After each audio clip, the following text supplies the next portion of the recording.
Assalamualaikum warahmatullahi wabarakatuh. Halo semuanya, kenalin nama aku Naslastia Zahra dari kelas 12 IPA 5. Di video ini aku akan jelasin beberapa hal tentang G30 SPKI. Di bawah pemerintahan Pak Presiden Soekarno, pada saat itu muncul paham baru yang namanya paham Nasakom atau nasionalisme, agama, dan komunisme. Anggota TNI AD yang anti komunis nih, yang tidak mendukung komunisme itu tuh mencurigai PKI karena di sini tuh seakan-akan PKI ini ingin menciptakan ideologi baru. Yang tadinya Indonesia tuh udah punya ideologi nih, Pancasila.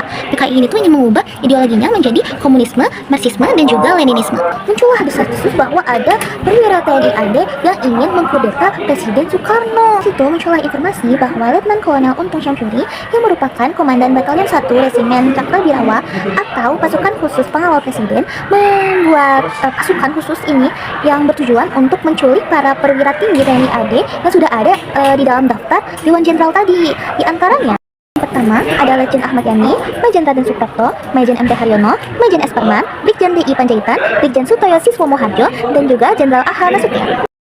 Menurut buku G30S Fakta atau Rekayasa karya Julius Ford, ternyata Letkol Untung itu membagi 3 pasukan eksekutor. Yang pertama, Satgas Pasopati, yang kedua, Satgas Bima Sakti, dan yang ketiga, Satgas Pringgadani. Nah, ketiga pasukan eksekutor ini ditugaskan untuk melancarkan aksinya pada malam Kamis 30 September 1965 sampai Jumat 1 Oktober 1965. Pada akhirnya mereka beraksi nih, mereka ini sampai nih ke kediaman para perwira. Mereka itu bilang bahwa para perwira ini tuh dipanggil oleh Presiden Soekarno, dan ini tuh atas perintah dari Presiden Soekarno-nya langsung. Dan otomatis nggak semuanya langsung percaya gitu aja dong. Ahmad Yani, MT Haryono, dan DI Panjaitan itu dieksekusi langsung di kediamannya dan jasadnya dibawa ke markas yang berada di Pondok Gede, Jakarta Timur. Yang lainnya yaitu Raden Suprapto, Majen S. Parman, Brigjen Sutoyo Siswomo Harjo itu dibawa dalam keadaan hidup dan diculik ke markas yang sama. Ketujuh perwira tinggi yang tadi ada di daftar itu ternyata ada satu yang berhasil selamat, yaitu A.H. Nasution. Karena ternyata ketika para eksekutor ini menghampiri A.H. Nasution di kediamannya, di sana ada Piero Tendean yang menjadi korban salah tangkap. Orang yang gugur dalam proses eksekusi ini tuh jasadnya dimasukkan ke sumur dengan diameter 75 cm dan juga dengan kedalaman 12 meter yang kita kenal dengan nama lubang buaya. Letnan Kolonel Untung itu terafiliasi dengan PKI, jadi mereka punya hubungan baik, relationship yang baik. Jadi orang-orang itu berpikir bahwa Letnan Kolonel Untung dan PKI itu tuh bekerja sama untuk menghabisi nyawa para perwira tinggi ini. Kolonel Untung tuh sempat kabur dan bersembunyi selama beberapa bulan guys, sampai pada akhirnya Letnan Kolonel Untung itu tidak sengaja berhasil ditangkap oleh 2 orang, dan juga pada akhirnya Letnan Kolonel Untung dieksekusi pada tahun 1967 di Cimahi, Jawa Barat. Walaupun Letnan Kolonel Untung pada akhirnya berhasil ditangkap dan dieksekusi, masih muncul banyak pertanyaan dan kecurigaan. Apakah benar dalangnya hanya Kolonel Untung? Yang pertama adalah bahwa dalangnya merupakan PKI. Dalam buku Tragedi Nasional Percobaan KUP G30 SPKI di Indonesia oleh Nugroho Noto Susanto dan Ismail Saleh dituliskan bahwa tokoh PKI itu bertanggung jawab penuh atas segala peristiwa gerakan 30 September. Nah, ternyata PKI ini tuh memanfaatkan unsur-unsur tentara untuk melancarkan kudeta. Skenario PKI ini tuh bertujuan untuk mengkomuniskan Indonesia. Teori yang kedua adalah konflik internal TNI AD.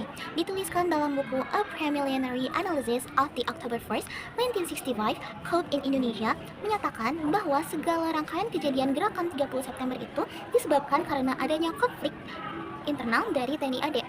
Dituliskan juga dalam buku The Army and Politics in Indonesia bahwa menjelang tahun 1965 SUAD itu memecah menjadi 2 fraksi. Yang pertama, fraksi yang diketuai oleh Ahmad Yani.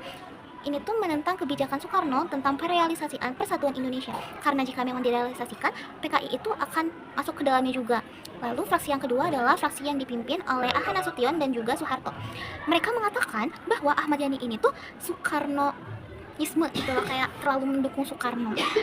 Dari teori yang kedua ini tuh dipercaya bahwa kedua fraksi ini saling menghabisi satu sama lain dan mengkambing hitamkan PKI, menuduh bahwa PKI ini tuh adalah penyebab dari kematian seluruh perwira yang ada. Teori yang ketiga atau mungkin teori terakhir yang akan saya bahas di video ini adalah adanya keterlibatan CIA. Nah, dalam buku CIA dan Penggulingan Soekarno, karya Peter Dale Scott dituliskan tentang kekhawatiran Amerika Serikat tentang jatuhnya Indonesia ke tangan komunis. Amerika Serikat itu tuh takut Indonesia nih yang sebegitu besarnya wilayahnya dan banyaknya rakyatnya, dan di dalamnya ada partai komunis yang sangat besar juga dan juga memiliki perkembangannya sangat pesat. Jadi Amerika Serikat itu takut bahwa Indonesia tuh akan mampu mengalahkan Amerika di perang-perang yang akan datang. Jadi pada akhirnya ada kerjasama antara CIA atau Central Intelligence Agency dan juga TNI AD untuk memusnahkan PKI dan juga menggulingkan Soekarno.